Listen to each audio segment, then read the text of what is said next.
guys, welcome to Better Bachelor. This is Joker with a face for radio and a voice for print. This is my favorite article of 2020 so far. Yep, it sure is. Why? Well, it's not so much that the women are paying alimony, which is awesome, by the way. It's the fact that they're really shocked by it and they're really unhappy about it, and they think it's, in some cases, a little unfair with how much they have to pay. And that warms my heart. That makes me feel great. This is another instance of you wanted to be equal, you got it. Welcome to the game. So this is by Market Watch, actually, which is a financial page. This is under the topic of love and money. More women are paying alimony as more wives become breadwinners. Gals, you wanted to climb that social and economic ladder. Now you're at the top. Welcome aboard. It's another breakthrough for women, but probably not the one they're relishing.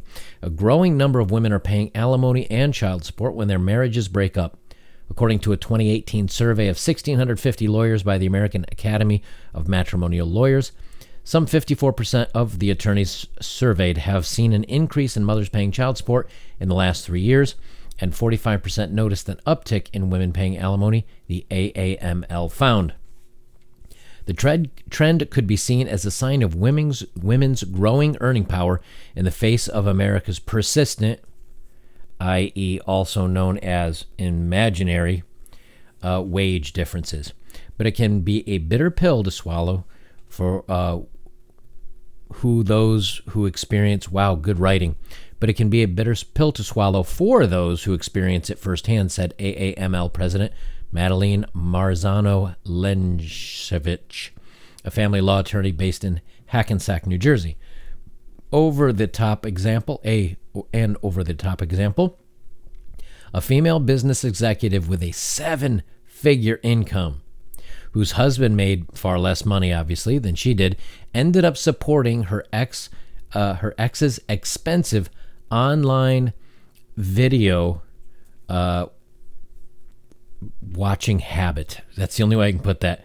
He liked the movies.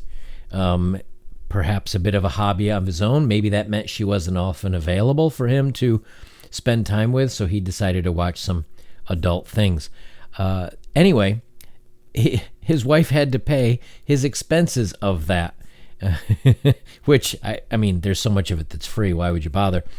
The lawyer who represented the husband said she successfully argued that those entertainment expenses were part of his lifestyle, and the court agreed when it calculated the monthly alimony sum. The wife wasn't happy about it, to say the least. Can you imagine? You know, she's doing well for herself, 7 figures, and now she has to pay for him to peruse the adult web while he enjoys himself. And she's got to pay for it. I love this, because this is the kind of thing that so often, guys get really upset when they say, yeah, but, I understand I have to pay for the lifestyle in which she's been accustomed to, but that shouldn't include shopping and buying and spending X amount on, purses and shoes, whatever. And the court says, no, she was able to do that while you were married, so she should be able to do that after the fact. So from there, well, now he gets to have his wonderful hobby paid for, and I love that. Needless to say, she doesn't like it.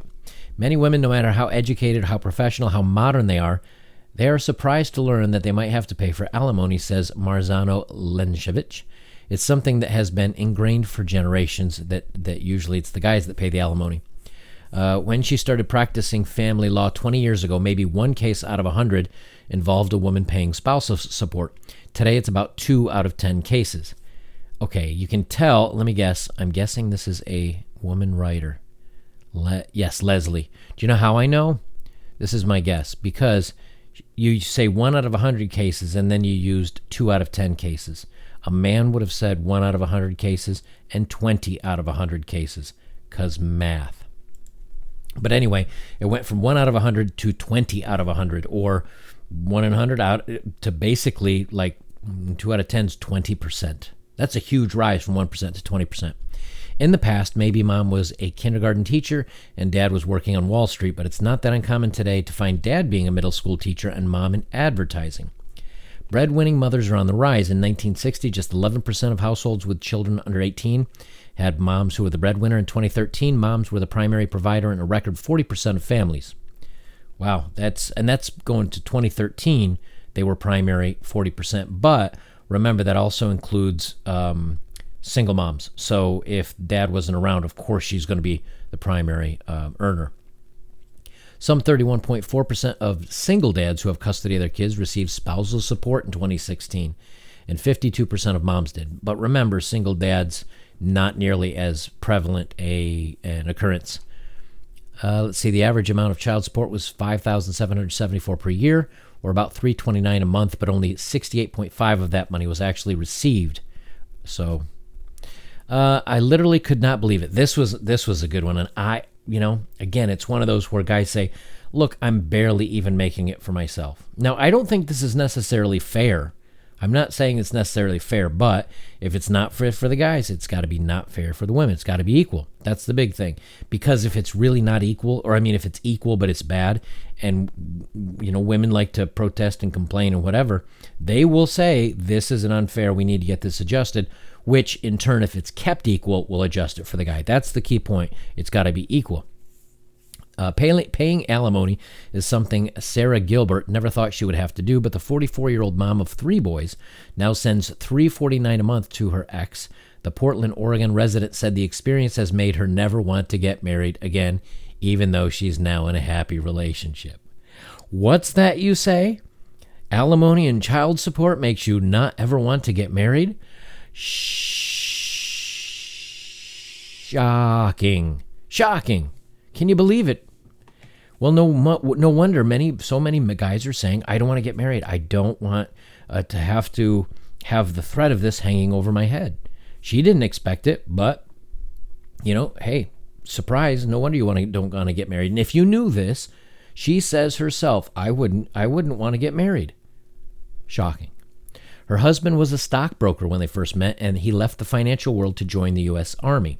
After the military, he struggled to find work and was unemployed when they split. Gilbert was working part-time as a bicycle tour guide, making about $1,000 a month during divorce. She was making nothing. $1,000 is not even enough to pay rent. Though she has to send off $349. That's 35% of her income after you take taxes out of her.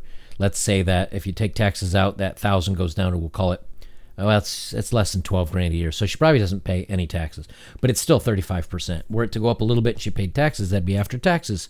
Maybe it'd be closer to 50%. It's not so fun when it happens, is it? It doesn't feel so good when you make so little and have to give away so much. Welcome to the land of equal. She was shocked when a judge gave her ex primary custody and ordered Gilbert to pay monthly support. There's probably a reason for that, so I'm not quite sure what that is, but there's a reason usually that the guys get solo support. The jaw dropped out of my mouth, Gilbert said. I literally could not believe it. Had I been working a corporate job, I would have expected to pay spousal support, but I was a tour guide. Female breadwinners going through a divorce will sometimes argue that their husband is underemployed and could have earned as much as they did if he worked as hard as she did. Right. Oh, well, I'm sorry. But the reality is, if during the course of the marriage you allowed him to make less and took on the role of the breadwinner, you're going to have to pay that support. So, yeah, you could say the same thing. It's, hey, while we were married, why can't she go out? She was making $50,000 a year, and I was making $100,000 a year. But 50's fine to live off of, but I'm used to the lifestyle, and we had 150 together, which is the same as 75 each. So I need a little bit from you for the next X amount of years or whatever it is. Welcome to the party, gals. So now you've gotten what you've asked for. You wanted equality. Now you have it. How's that working out for you? What's that you say? I'm sorry. Couldn't quite hear it. You not liking it so much. Nope. Not liking it so much. But, this is the way things are going to go as the women continue to graduate college at a higher rate. Again, right now it's about 60-40. And they move on to, get more positions in the workplace. They want to make sure that all income is equal, same pay for same jobs, which I think does happen. But again, we've proven and talked about many times why women make less. Then this is the way it's going to go, and these laws hopefully will stay equal, and they will go as well towards the men as they did towards the women for the last, say, 30 years or whatever, and justice is served. So we'll see how this goes, but this warmed the cockles of my heart to hear that women are getting, every day they're getting a little bit more of that taste of what it's like to be a guy, and why so many men are saying, no more for me, I'm out. Guys, if you'd like to support my work, links are below. I have the Patreon and, of course, my PayPal. So appreciate all of those of you that have supported me that way. And, of course, you can like, comment, share, and subscribe. Great way to take care of me. Guys, this is Better Bachelor. I'm Joker. And remember, equal means you get the same good and the same bad.